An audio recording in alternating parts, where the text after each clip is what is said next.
Hey guys, and welcome back to the Q&A. Now, today's question is from Noam Augustin, or something like that. I probably just butchered the guy's name.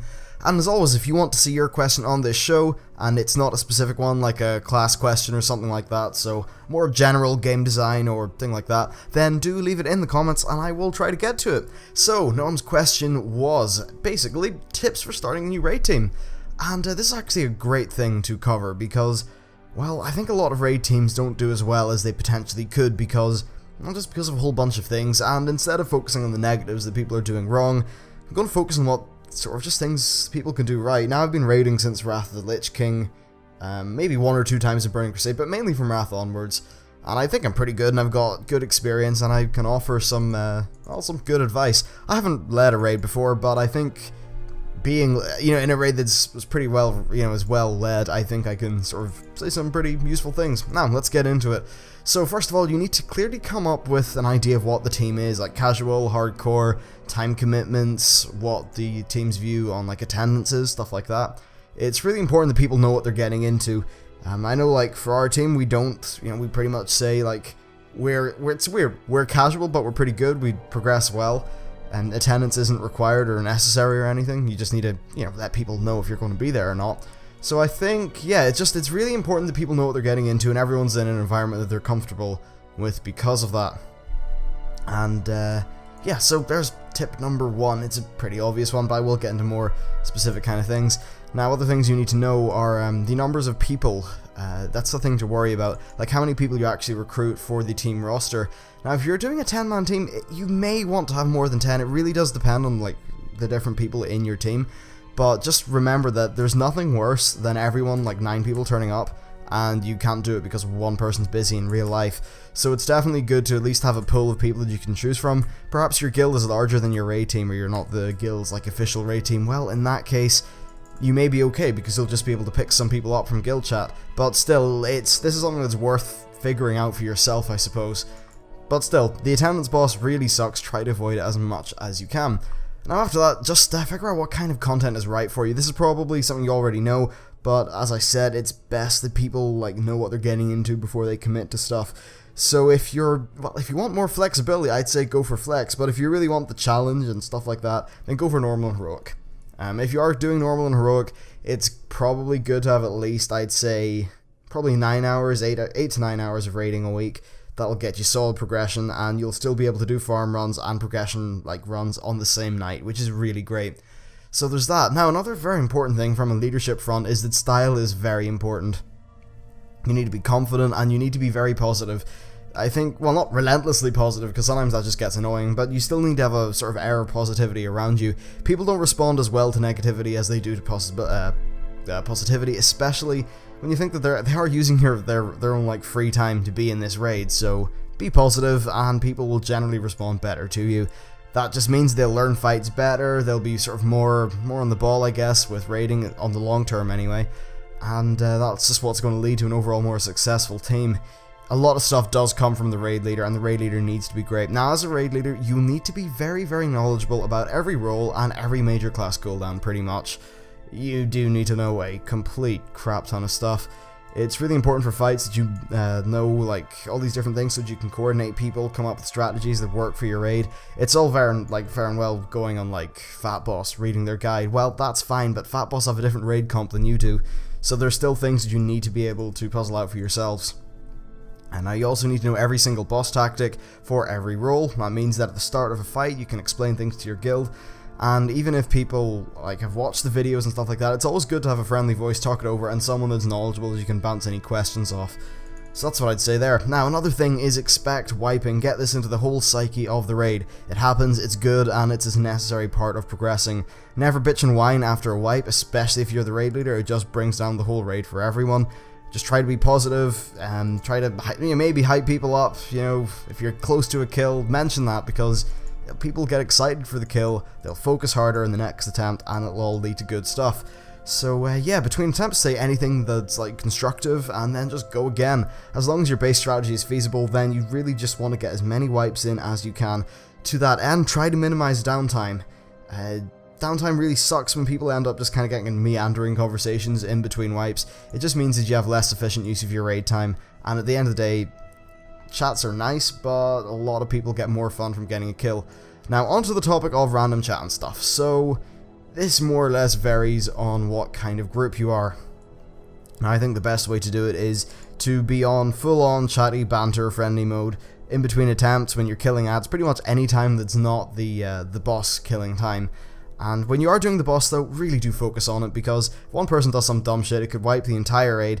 Not only have you made a mistake, which is annoying for yourself, but you've also wiped the raid and cost everyone there like 5 to 10, well, probably more like 10 minutes of their life, for probably gaining nothing if it was a dumb mistake.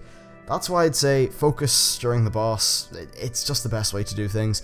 All too often we end up dying because, like, as a group we just kind of lose focus in the last 30% of a boss.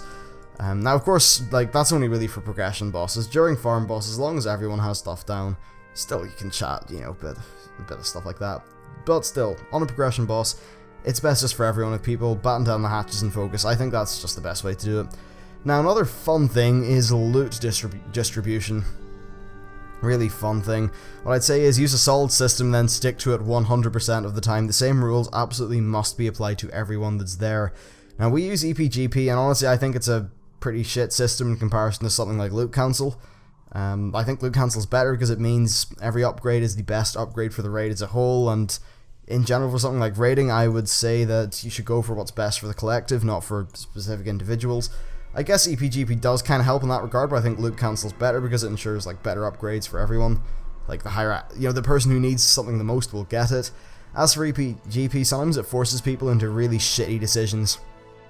Like, say a potential upgrade could come, but because you don't want to spend your EP, you'll like just roll on it, not roll on it, because say you're saving up for the best in slot item or something like that. It pretty much means that EPGP, it's like it nearly means that more of your loot is useless, because people are not going to be wanting to spending, like, they don't want to spend their, wow, that was a really shit sentence, they don't want to spend their points in something that they know they'll be replacing in the same tier, because the points like that, and especially if you are, like, if you're competing with other classes, people don't want to spend their points in something they know they're going to upgrade, or get rid of eventually. So yeah, loot distribution, it's not fun, but hey, it's a part of the raid that just needs to be dealt with. Of course, getting the loot itself is the fun bit. Now, if there are any problems, you really do need to just deal with them early. Often people want to shove issues, when I say problems, I mean like personal problems between people. Often, like the raid and stuff like that, people just want to shove it under the rug and pretend it'll pass. That's complete friggin' bullshit. It won't pass, it'll just get worse and fester and be passive-aggressive and horrible and shitty.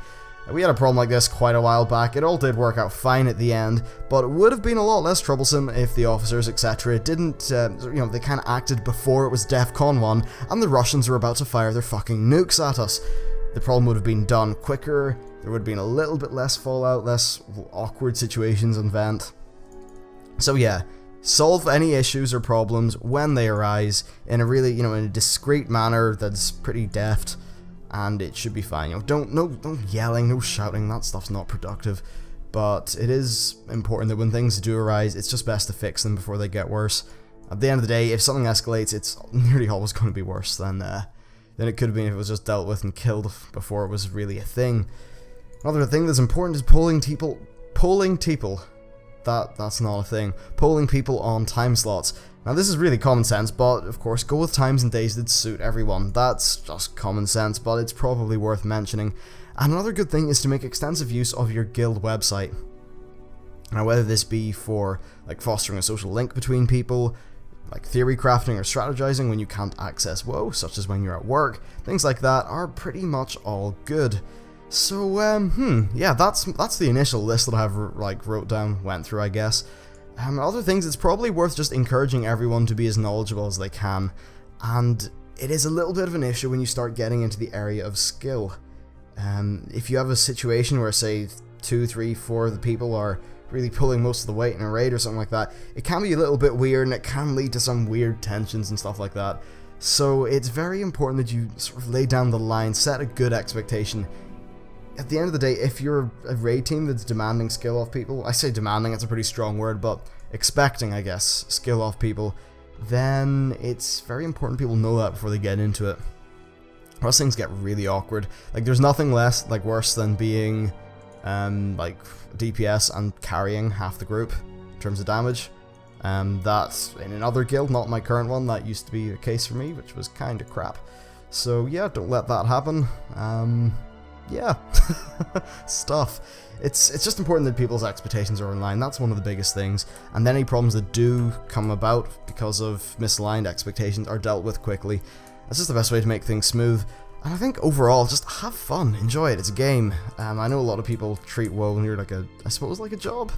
Well, I guess I kind of do because it is my job, but for just the kind of regular gameplay, it's still fun. Fun comes first. And to that end, just do whatever you think will be the most fun and the most rewarding for your raid as people. And I don't really think you can fail if you do all these things, honestly. Like, that's my little guide of tips and things to leading a raid and being in a raid, I suppose. Just, yeah, be as constructive as possible, as positive as possible, and that's your two biggest hurdles done. Anyway, that's it for me. That's it for this Q&A session thingy.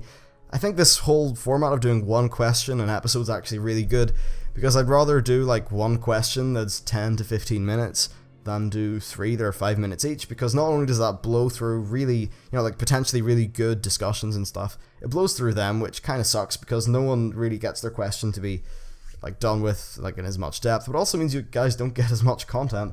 I mean, if I get a question a day and I use 3 of them in one episode, then you're only going to get one Q&A every 3 or 4 days. Whereas if I can do a big long video like this, you get something that's longer, it's more fun to listen to, stuff like that. So I think this is the best way to do things. I'm pretty happy with it. I'm actually, yeah, the series has done pretty well so far. I'm happy with it. So it's, yeah, it's, wow, I just repeated myself like 4 different times there in the same style of sentence, which probably means I'm getting delirious and it's time to end the video. So thank you for watching, hope you enjoyed it, please like and subscribe if you did, and I'll see you next time.